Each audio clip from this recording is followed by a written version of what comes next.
Doctor Agarwal's கண் மருத்துவமனை இலவச கண் பரிசோதனையை வழங்குகிறது. Book appointment now.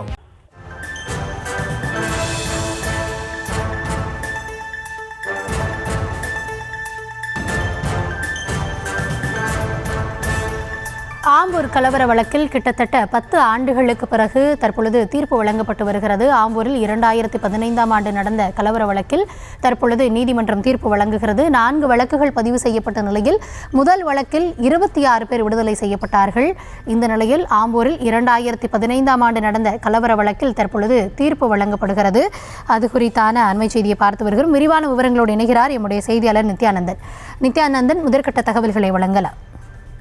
கண்டிப்பாக. அதாவது திருப்பத்தூர் மாவட்டம் ஆம்பூரை சேர்ந்த ஷமீல் அகமது என்ற இளைஞரை பள்ளிகொண்டா காவல் நிலைய எல்லைக்குட்பட்ட அணைக்கட்டு பகுதியை சேர்ந்த பழனி என்பவரின் மணி பவித்ரா காணாமல் போனது தொடர்பாக விசாரிப்பதாக காவல்துறையினர் அழைத்து சென்றாங்க. அப்போது விசாரணையின் போது அவருக்கு உடல்நலை குறைவு ஏற்பட்டதால சென்னையில் உள்ள அரசு கருமை மருத்துவமனையில் ஷமீல் அகமது சேர்க்கப்பட்டார்.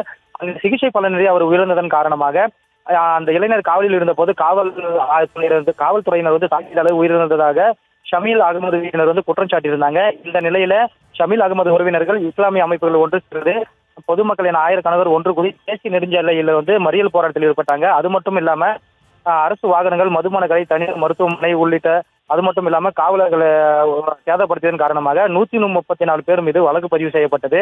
இந்த வழக்கு பார்த்தோம்னா தற்போது 128 பேர் மீது வழக்கு திருப்பத்தூர் அமர்வு நீதிமன்றத்தில் நடைபெற்று வந்த நிலையில இன்று மாவட்ட நீதிபதி மீனா குமாரி பார்த்தோம்னா தீர்ப்பு வழங்கினாங்க. அந்த தீர்ப்புல முதல் கட்டமாக 26 பேரையும், இரண்டாவது கட்டமாக 28 பேரையும், மூன்றாவது தரப்பினாக 39 பேரையும், தற்போது 4வது தரப்புல 28 பேரையும் விடுதலை செஞ்சிருக்காங்க.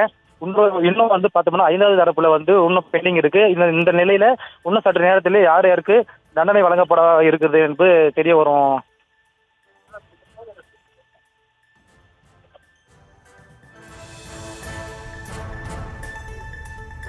விவரங்களுக்கு நன்றி.